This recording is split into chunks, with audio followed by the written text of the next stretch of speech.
దూసుకువస్తున్న మంతా తుఫాన్ ఆంధ్రప్రదేశ్కి తప్పని ముప్పు.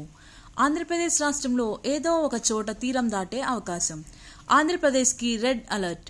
అక్టోబర్ 26, 27, 28, 29 తేదీల్లో చాలా కీలకమైన రోజులు. 28 అర్ధరాత్రి లేదా 29 తెల్లవారుజామున సమయంలో ఆంధ్రప్రదేశ్ తీరం దాటనున్న మంతా. ఈ సంవత్సరం వచ్చే అన్ని తుఫాన్లో బలమైన తుఫాన్ ఇదే. విశాఖపట్నం, తిరుపతి వరకు దీని ప్రభావం, తీవ్రమైన వర్షాలు.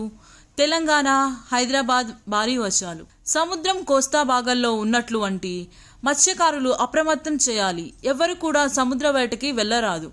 దిగువన ఉన్న లోతట్టు ప్రాంత లంక ప్రజలను అప్రమత్తం చేయాలి. కంట్రోల్ రూమ్స్ ఏర్పాటు చేయాలి. బలమైన గాలులు గంటకు 70 నుంచి 100 కిలోమీటర్లు. ఆంధ్రప్రదేశ్లో తీర ప్రాంత జిల్లాల్లో ఉన్న స్కూల్, కాలేజ్ 28, 29 తేదీల్లో సెలవు ప్రకటించవలసిందిగా వాతావరణ శాఖ అధికారుల సూచన. దూర ప్రయాణం చేసే వాళ్ళు చెప్పిన డేట్స్లో ప్రయాణాలు ఆపుకోవాలి. మధ్య కోస్తా ఆంధ్రప్రదేశ్లో మచిలీపట్నం, దివిసీమ అన్ని భాగాల్లో, విజయవాడ, గుంటూరు, ఏలూరు, గోదావరి జిల్లా ప్రజలు అప్రమత్తంగా ఉండాలి. తీవ్రమైన వర్షాలు చూస్తాం.